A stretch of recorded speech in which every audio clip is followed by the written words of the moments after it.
There we go. Starts with the prelude. That's the speaker view. Oh, speaker view. Okay, not speakers. Oh, wait. Maybe it's here. No,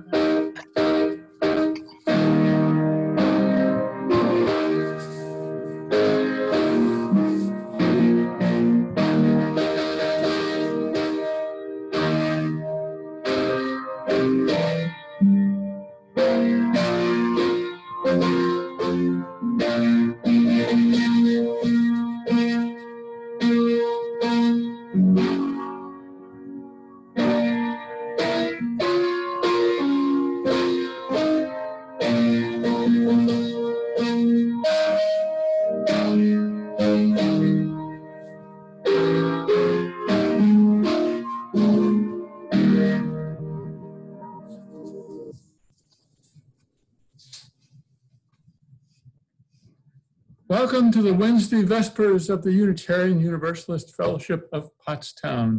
Glad you could be with us this evening. I'm Rev. Dave Hunter, and with me here is Rev. Harry Muller. We're the Fellowship's ministers. My theme this evening, this Wednesday after the 4th of July, is patriotism, or more specifically, patriotic hymns. I'll read the words of several patriotic hymns from Unitarian and Universalist hymnals, and I'll play on the piano some hymn tunes associated with patriotic hymns. The prelude, by the way, was George William Warren's 1893 national hymn. Shortly, you'll hear the words. We begin by lighting our chalice. We light the chalice flame in solidarity with Unitarian Universalists in hundreds of congregations and thousands of homes across the nation. May it enable us to see our nation in all its complexity, to see our nation as it might be in all its nobility, and to see ourselves as participants in determining our nation's future. I'll introduce our topic with the words of the late Reverend Forrest Church. From this website, it's backwards. The American Creed, a spiritual and patriotic primer, Forrest Church. He writes, capturing the essence of the American experiment, the American Creed affirms those truths our founders held self-evident: justice for all, because we are all created equal, and liberty for all, because we are all endowed by the Creator with certain inalienable rights. America's fidelity to this creed is judged by history. Living up to it remains a constant challenge, but it invests our nation with spiritual purpose and, if we honor its precepts, with a moral destiny. Founders may have affirmed what they called self-evident truths, but did they live by them? One who drafted the Declaration of Independence owned slaves, and unlike George Washington, Thomas Jefferson did not free them even when he died, and he held his own children in slavery. The Civil War may have ended slavery, but it did not bring about liberty and justice for all. Are we there yet? I don't think so. I'll begin with the 1876 hymn by Daniel Crane Roberts, God of our fathers, whose almighty hand. Music for it was our prelude. Roberts served in the Civil War on the Union side, and he eventually became an Episcopal priest. By the way, I'm not altering the words of today's hymns. They lack the gender neutrality that we expect today, and God has a larger role in them than we might appreciate. This hymn was included in the 1937 Unitarian and Universalist Hymns of the Spirit for the Use in the Free Church of America, which is this. The one I grew up with. And it's also included in the 1935 Beacon Song and Service Book for Children and Young People. This book. This was the one we used in Sunday school.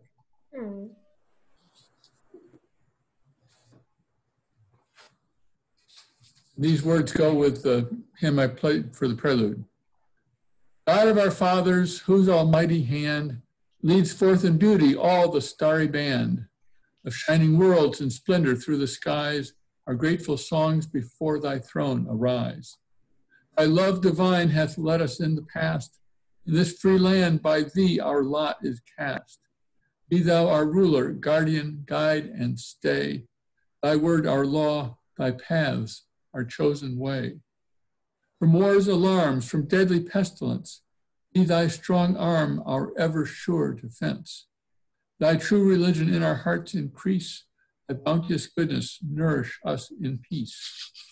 Refresh thy people on their toilsome way. Lead us from night to never-ending day. Fill all our lives with love and grace divine. And glory, laud, and praise be ever thine. I still have a vivid memory of this hymn from my Presbyterian childhood, especially of the stirring chords, which are much more impressive when played on a pipe organ by a competent keyboard player. Today, we surely need a, quote, sure defense from deadly pestilence, and would that our lives could be filled with love and grace divine. Okay, on to the next one. The next is, "O Beautiful My Country," the 1884 hymn by Frederick Lucien Hosmer. He was the leading Unitarian hymn writer of the late 19th and early 20th centuries. This is the hymn that I would always include in a service with a patriotic theme. You could find it in our 1964 hymnal, Hymns, the Celebration of Life, as well as in earlier Unitarian and Universalist hymnals. Singing the Living Tradition doesn't have this one, but it does have 8 of Hosmer's other hymns, and Easter Sunday would be hard without him. So here it is. "O beautiful our country, be thine a nobler care than all thy wealth of commerce, thy harvests waving fair. Be it thy pride to lift up the manhood of the poor, be thou to the oppressed fair freedom's open door. For thee our fathers suffered, for thee they toiled and prayed. Upon thy holy altar their willing lives they laid. Thou hast no common birthright, grand memories on thee shine. The blood of noble races commingled flows in thine. O beautiful our country, round thee in love we draw. Thine be the grace of freedom, majesty of law. Be righteousness thy scepter, justice thy diadem, and on thy shining forehead be peace, the crowning gem. It has a strong social justice message. We need still, as always, to work for freedom, work for the rule of law, justice, and peace. May we someday reach the promised land. Next, we have William Gay Ballantyne's 1912 hymn, "God Save America," which was included in the 1917 Universalist hymnal, Hymns of the Church, which looks like this, as well as in our 1937 hymnal. Ballantyne was a congregational minister and a president of Oberlin College. God save America, new world of glory, you born to freedom and knowledge and power, lifting the towers of her lightning-lit cities where the flood tides of humanity roar. God save America. Here may all races mingle together as children of God, founding an empire on brotherly kindness, equal in liberty, made of one blood. God save America, brotherhood banish, wail of the worker and curse of the crushed. Joy breaking songs from her jubilant millions, hailing the day when all discords are hushed. God save America, bearing the olive, here be the blessing the peacemakers prove, calling the nations to glad federation, leading the world in the triumph of love. God save America, mid all her splendors, save her from pride and from luxury. Thrown in her heart the unseen and eternal, right be her might, and the truth make her free. The tune always associated with this hymn, asking God to save America, as the paradoxical hymn, Russia. It was composed in 1833 by a Russian with an unpronounceable name, so I will play it.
I haven't read this yet, have I?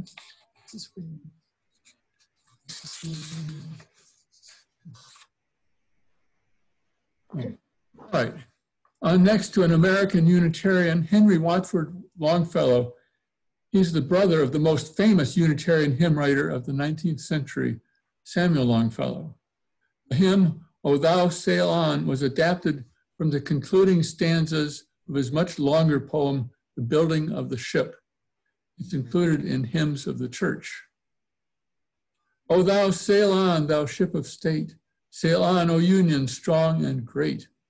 Humanity with all its fears, with all the hopes of future years, is hanging breathless on thy fate. We know what master laid thy keel, what workman wrought thy ribs of steel, who made each mast and sail and rope, and what a forge and what a heat were shaped the anchors of thy hope. Fear not each sudden sound and shock, 'tis of the wave and not the rock. In spite of rock and tempest roar, in spite of false lights on the shore, sail on, nor fear to breast the sea. Sail on, nor fear to breast the sea. Our hearts, our hopes are all with thee. Our hearts, our hopes, our prayers, our tears, our faith triumphant o'er our fears, are all with thee, are all with thee. I assume you'll recognize the tune I'm about to play. Needless to say, it is not the tune for Longfellow's hymn.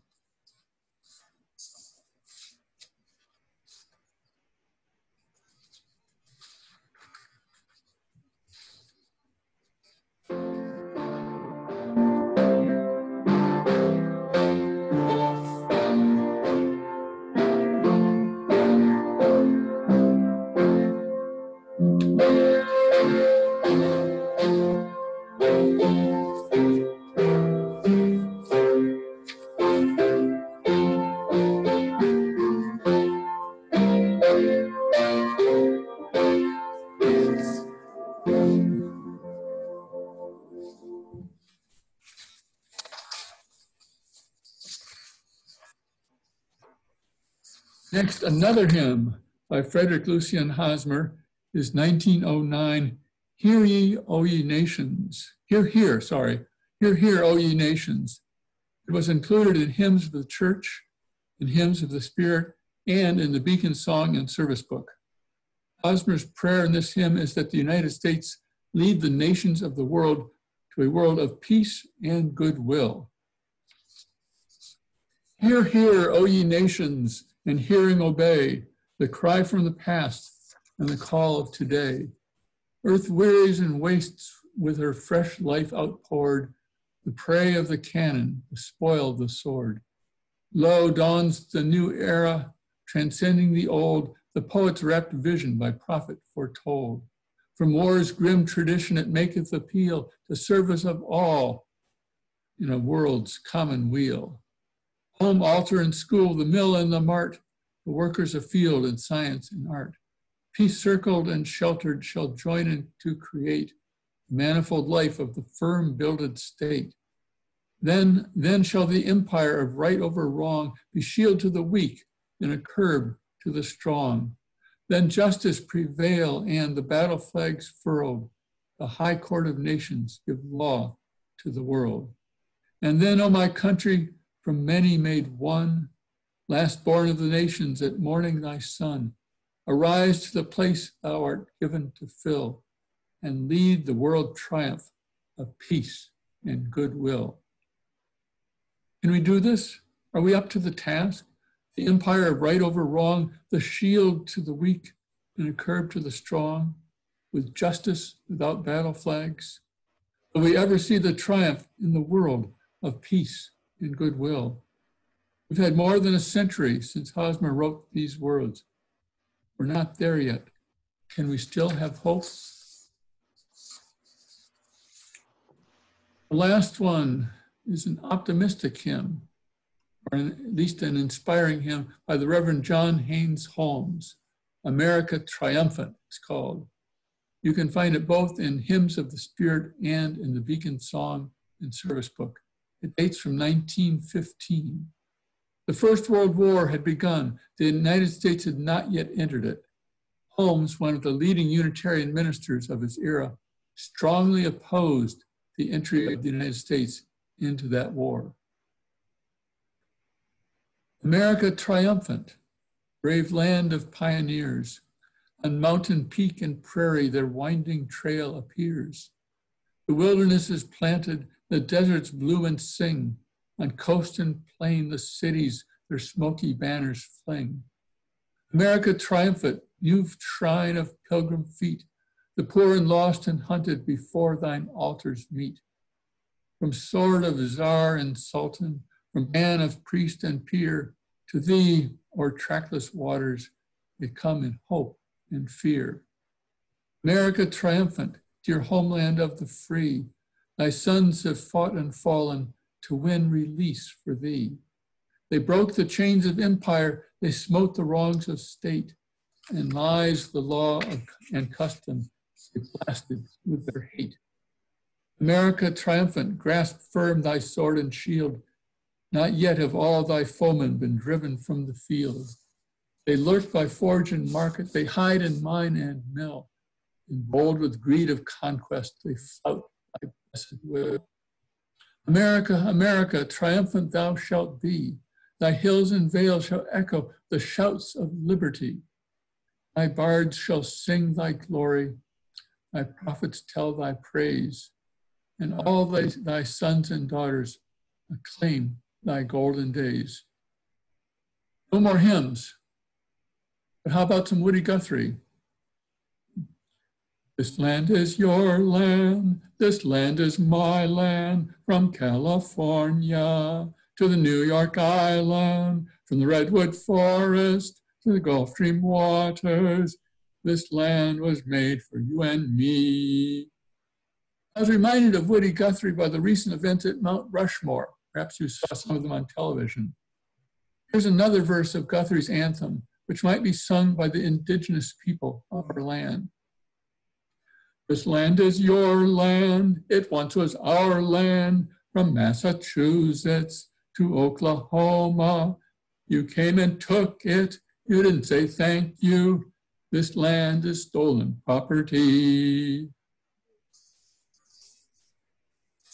And now we extinguish this flame, but not the light of wisdom, the warmth of community, or the fire of commitment. These we carry in our hearts and in our hands until we are together again. Following the benediction, Dave will play a postlude, which should be familiar to you, and we'll close with the words of Forest Church. The founders of our nation saw to it that we would hold ourselves to a high standard. We demonstrate our greatness not by force of might nor by economic dominance, but through rigorous moral endeavor, ever striving to make ourselves in our own image. When we have approached true greatness, we have been great, not because we were strong, but because we were good.